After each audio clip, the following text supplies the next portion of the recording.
Hi అండి, welcome to our channel. నేను మీ Prasanna.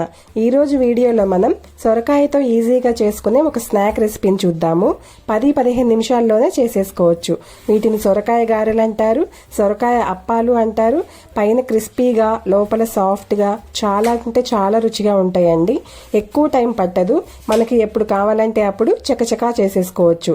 Taste అయితే చాలా చాలా బాగుంటాయి. ఈ సొరకాయ గారెలు చేసుకోవడానికి ముందుగా 1 కప్పు సొరకాయ తురుము తీసుకోవాలి. ముదురు సొరకాయ అయితే పైన చెక్కు తీసేయండి. నేను లేతదే తీసుకున్నాను, సో పైన చెక్కు తీసేయకుండా తురుముకున్నాను. అలాగే ఒక మీడియం సైజు ఉల్లిపాయని చిన్న ముక్కలుగా కట్ చేసి వేసుకోవాలి. 3-4 పచ్చిమిర్చిని సన్నగా కట్ చేసి వేసుకోవాలి. అలాగే కొంచెం జీలకర్రను కూడా వేసుకోవాలి. అలాగే రుచికి సరిపడినంత ఉప్పు కూడా వేసుకోండి. ఇవన్నీ వేసిన తర్వాత కొంచెం అల్లం వెల్లుల్లి పేస్ట్ ఫ్రెష్గా వేసుకోండి. మనం ఏ కప్పుతో అయితే సొరకాయ తురుము తీసుకున్నామో అదే కప్పుతో 1 కప్పు బియ్య పిండిని వేసుకోవాలి. లాస్ట్ అండ్ ఫైనల్గా సన్నగా చాప్ చేసుకున్న కొత్తిమీరను కూడా యాడ్ చేసుకోవాలి. ఇప్పుడు వాటర్ ఏమీ వేయకుండా పిండి మొత్తం కలిసేలాగా కలుపుకోవాలి. సొరకాయ తురుము బియ్య పిండి సమానంగా తీసుకుంటే ఈ గారెలు చాలా టేస్టీగా వస్తాయండి. మీరు కావాలంటే బియ్య పిండి కొంచెం ఎక్కువగా కూడా వేసుకోవచ్చు. సో పిండిని ఈ విధంగా గట్టిగా కలుపుకోవాలి. ఆల్రెడీ సొరకాయ తురుములో వాటర్ ఉంటాయి కాబట్టి అవే సరిపోతాయండి. మీరు ఇంకా ఏం ఎక్స్ట్రా వాటర్ అయితే యాడ్ చేయాల్సిన అవసరం లేదు. ఇప్పుడు పిండిని ఒకసారి టేస్ట్ చెక్ చేసుకోండి. ఒకవేళ ఉప్పు సరిపోకపోతే ఇప్పుడు వేసుకొని కలుపుకోవచ్చు. కన్సిస్టెన్సీ అనేది చూడండి, ఈ విధంగా ఉండాలి. మనకు గారెలు చేసుకోవడానికి ఈ విధంగా ఉండాలన్నమాట. పిండి రెడీ అయిపోయింది. ఇప్పుడు స్టవ్ మీద ప్యాన్ పెట్టుకొని డీప్ ఫ్రైకి సరిపడా ఆయిల్ వేసుకొని మీడియం ఫ్లేమ్లో ఈ ఆయిల్ని బాగా కాగనివ్వాలి. ఈలోపు మనం గారెల్ని ఒత్తుకుందాం.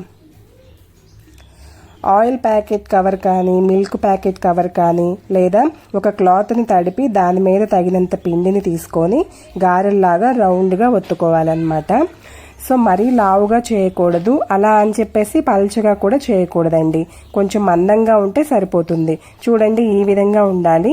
ఈ విధంగా ఒక వాయికి సరిపడ గారెల్ని ముందే చేసి పెట్టుకుంటే ఆయిల్లో వెంటనే వేసుకోవడానికి ఈజీగా ఉంటుంది. సో ఆయిల్ కూడా కాగింది. ఇప్పుడు ఒక్కొక్కటిగా ఈ గారెల్ని వేసుకోవాలి. ముందు వేసింది పైకి వచ్చాకనే ఇంకొకటి వేసుకోవాలి. మరీ ఎక్కువ వేసేయొద్దండి, ఆయిల్లోకి సరిపడ వేసుకోవాలి. మీకు డీప్ ఫ్రై చేసుకోవడం ఇష్టం లేకపోతే పాన్ ఫ్రై కూడా చేసుకోవచ్చు. పాన్ ఫ్రై ఎలా చేసుకోవాలో కూడా చూద్దాము. అలా చేసుకున్నా కూడా చాలా టేస్ట్గా బాగుంటాయండి. ఫ్లేమ్ని మీడియంలో ఉంచి ఈ గారెల్ని గోల్డెన్ కలర్లోకి వచ్చేంత వరకు బాగా కాలనివ్వాలి.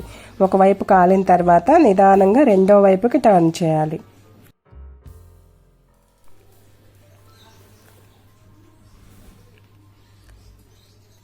చూడండి, ఈ విధంగా రెండు వైపులా మంచి గోల్డెన్ బ్రౌన్ కలర్ వచ్చేంత వరకు వేయించుకొని ఆయిల్లో నుంచి తీసేసుకోవాలి.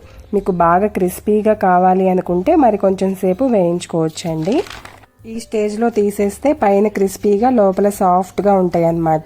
ఈ గారెలు నూనె కూడా ఎక్కువ పీల్చి. మీకు డీప్ ఫ్రై చేయడం ఇష్టం లేకపోతే పాన్ ఫ్రై కూడా చేసుకోవచ్చు అని చెప్పాను కదా.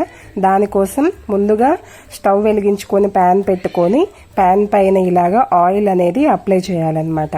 అప్లై చేసి గారెలను వేసి లైట్గా ఆయిల్ వేస్తూ వేయించుకోవాలి. ఇలా కూడా చాలా టేస్టీగా ఉంటాయండి. సో ఒకవైపు కాలిన తర్వాత రెండో వైపుకి టర్న్ చేసి నిదానంగా మీడియం ఫ్లేమ్లో రెండు వైపులా కూడా బాగా కాల్చుకోవాలి. అంతేనండి, ఈ సొరకాయ గారెల్ని పాన్ ఫ్రై కూడా చేసేసుకోవచ్చు. చాలా టేస్టీగా ఉంటాయి. సో ఇలా రెండు వైపులా కూడా ఈవెన్గా గోల్డెన్ బ్రౌన్లో కాలిన తర్వాత ఒక ప్లేట్లోకి సర్వ్ చేసేసుకుందాము. చాలా అంటే చాలా బాగున్నాయి కదా, చూడటానికే కాదు టేస్ట్ కూడా చాలా బాగుంటాయండి.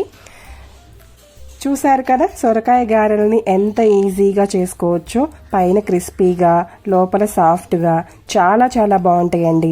మరి మీరు కూడా ఈ సొరకాయ అప్పాలని అదేనండి సొరకాయ గారెల్ని ఒకసారి మీ ఇంట్లో కూడా ట్రై చేయండి. ట్రై చేసి మీకు ఎలా కుదిరాయో టేస్ట్ ఎలా వచ్చాయో నాకు కామెంట్ సెక్షన్లో తెలియచేయండి. ఈ వీడియో మీకు నచ్చినట్లయితే ప్లీజ్ లైక్ చేయండి, మీ ఫ్రెండ్స్ రిలేటివ్స్కి షేర్ చేయండి. మన ఛానల్ని ఫస్ట్ టైం చూస్తున్నట్లయితే సబ్స్క్రైబ్ చేసుకోండి. అలాగే పక్కనే ఉన్న బెల్ ఐకాన్ని క్లిక్ చేస్తే నా లేటెస్ట్ వీడియో నోటిఫికేషన్ మీకు వస్తాయి. Thank you.